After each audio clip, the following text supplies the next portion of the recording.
হাম একটি অত্যন্ত সংক্রামক ভাইরাসজনিত রোগ। সাধারণত আক্রান্ত ব্যক্তির সংস্পর্শে আসার ৭ থেকে ১৪ দিন পর্যন্ত শরীরে এর কোনো লক্ষণ থাকে না। তবে এর পরের ১ থেকে ৪ দিনের মাথায় রোগী তীব্র জ্বর ও কাশিতে আক্রান্ত হতে পারেন এবং এর ৫ থেকে ৭ দিন পর লালচে বাদামি ফুসকুড়ি সারা শরীরে ছড়াতে পারে। এছাড়াও চোখ লাল হওয়া এবং আলোর প্রতি সংবেদনশীলতা, মুখের ভেতরে গালের পাশে নীলাপে সাদা ছোট দাগ ইত্যাদিও হামের লক্ষণ।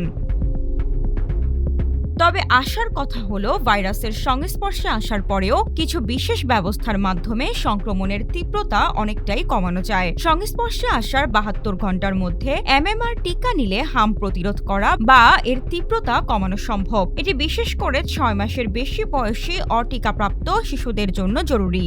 এছাড়াও যারা ৬ মাসের কম বয়সী, গর্ভবতী নারী বা যাদের রোগ প্রতিরোধ ক্ষমতা অত্যন্ত দুর্বল, তাদের ক্ষেত্রে ৬ দিনের মধ্যে এইচএনআইজি ইনজেকশন তাৎক্ষণিক সুরক্ষা প্রদান করে।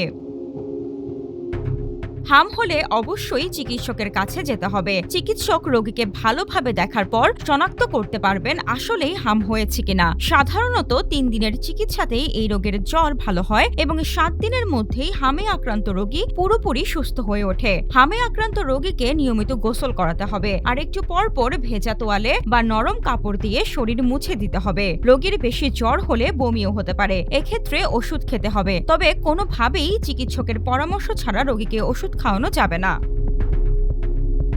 টিকা না নেওয়া ৯০% মানুষই আক্রান্ত ব্যক্তির সংস্পর্শে এলে সংক্রমিত হতে পারেন। হামের কারণে নিউমোনিয়া, কানের ইনফেকশন বা মস্তিষ্কের প্রদাহের মতো জটিলতা দেখা দিতে পারে। তাই চিকিৎসকরা মনে করছেন দ্রুত টিকাদানই পারে এই রোগের প্রাদুর্ভাব কমাতে।